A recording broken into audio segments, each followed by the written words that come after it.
Moving now from political arrogance and really in a sense injustice to intolerance that has permeated what should have been India's most cosmopolitan, tolerant city, its financial capital Mumbai.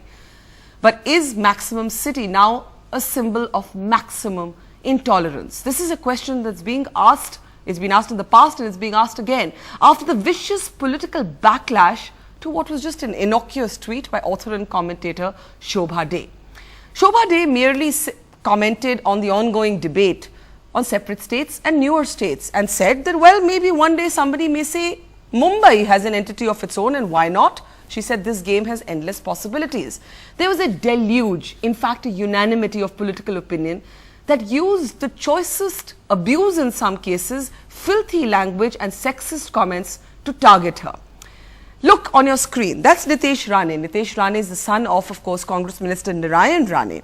And Nitesh Rane said that rather than Twitter, Shobha should say the same thing on Mumbai streets, after which she will not be left with any Shobha at all. This is Nitesh Rane. He calls himself a youth activist and he is somebody who, as we said, is the son of a Congress minister. But look at what Nitesh Rane, who had a problem with what Shobha said on her Twitter page. Look what Nitesh Rane writes on his own Twitter page. He says about all Gujaratis that they should actually leave Mumbai. You're seeing what he says on his Twitter page, and I'm just actually trying to take that out here from my papers. He says, apparently Modi saved 15,000 good Jews in 2 days. Can he divert his plane to Mumbai and pick good Jews from here too? This is Nitesh Rane on his Twitter page. So he can say that. He's free to say that. And what did Shobha De say? Let's just contrast these tweets. Which one do you really find offensive? This is Shobha De's tweet on the right side of your screen, just raising a rhetorical question about Maharashtra and Mumbai. The Chief Minister of Maharashtra today said it was a frivolous tweet. Everybody is entitled to their opinion. You can call it frivolous, you can disagree with it, you can agree with it. But just look at those two tweets and observe which one is actually inflammatory, which one is actually abusive. Nitesh Rane's tweet actually seems to target an entire community. He's basically saying that Gujarati should leave Mumbai. Yet he's the one who gets to abuse Shobha De and tells her, watch what you say, otherwise you'll be, well, literally beaten up on the streets of Mumbai. A tale of two tweets that captures the culture of political intolerance. Let's go across now to Nitesh Rane. He's joining us now.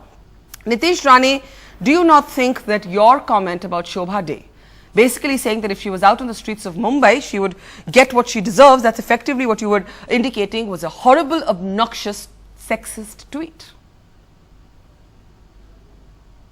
No, I don't think so. I plainly think it is the ground reality.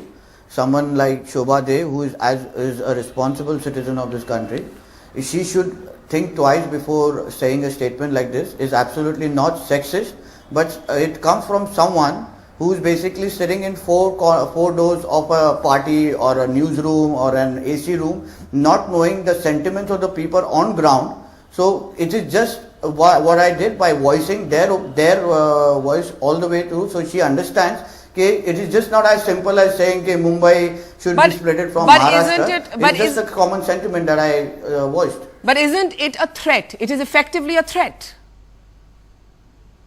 It's a straight away comment saying, asking her to understand the sentiments on the streets of Mumbai rather than saying it on Twitter. As simple as that. Now here's my question. I want to read out to you something that you've been writing on your Twitter page. Since you have commented so strongly on Shobha De's Twitter page, these are your tweets, I think, from the month of June, which seem more like a rant, if you'll forgive us for saying that, and in fact a rant against an entire community.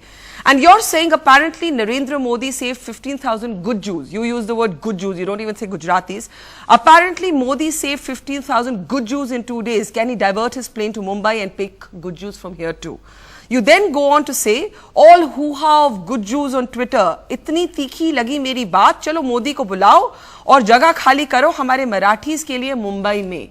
Is this, I mean, if I look at this tweet, Nitesh Rane, it is parochial, it is abusive, it tarnishes an entire community. You're asking an entire set of people to leave from Mumbai, and you are free to say all this, but Shobha De is not free to make an innocuous comment. How is that? See, as she is entitled to pass her statement, so am I. And if anyone wants to react to it or show their opposition to it, they are open to do it. I'm ready to justify in that way. But I'm fine. If they want to just come out and justify or they want to oppose me in any which way, they are open to do it. I'm not stopping anyone. So you have the freedom to abuse, but she doesn't have the freedom to express. My simple question or a comment on that is, if there is so much of hoo-ha on some development happening in Gujarat, then wouldn't the 17% Gujaratis in Mumbai would want to go back to Gujarat? That was my simple argument on that. Those tweets are only continuing to that. So you stand by both of your obnoxious set of comments on Gujaratis as well as Shobha De, and you're not apologizing. Not at all. Not. Apologizing is out of question.